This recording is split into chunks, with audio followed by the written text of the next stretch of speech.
대구의 한 정신병원에 입원 중이던 20대 지적장애 여성이 같은 병원 환자에게 성폭력을 당하는 일이 발생했습니다.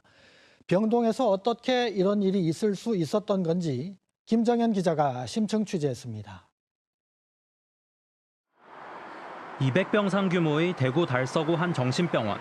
지난 1월 새벽 병동 6층에서 지적장애인인 20대 여성 환자가 성폭력을 당했습니다.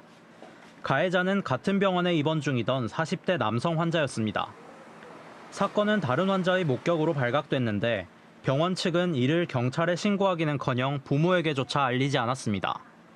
심지어 병원장은 다음 날 집단 치료 시간에 환자 수십 명을 모아놓고 성폭력 발생 사실을 알렸습니다.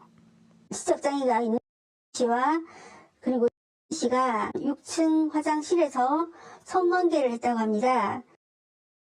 앞으로 나와보세요. 그렇게 말을 했대요. 정신병원에 입원한 환자가 새벽 시간 어떻게 다른 이성 환자에게 접근할 수 있었을까? 피해자와 가해자 모두 출입과 이동이 자유로운 개방병동에 입원해 있었기 때문입니다. 피해 여성의 부모는 딸이 자해 등 사고 위험이 높다며 폐쇄병동 입원을 요청했지만 병원 측이 이를 묵살했고 그러면서도 정작 환자 안전관리는 제대로 하지 않았다고 주장합니다.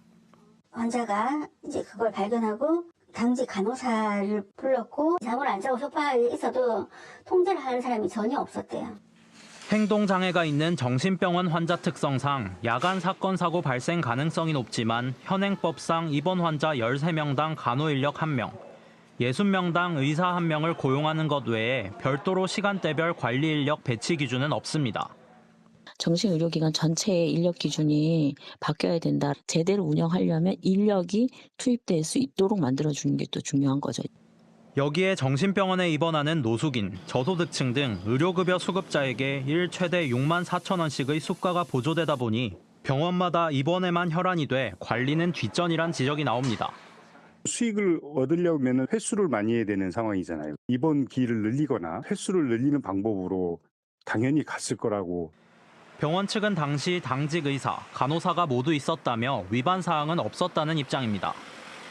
정신병원 입원 환자에 대한 각종 사건 사고가 끊이지 않는 가운데 병동 안전을 지킬 실질적인 인력 규정 보완이 절실합니다. KBS 뉴스 김정현입니다.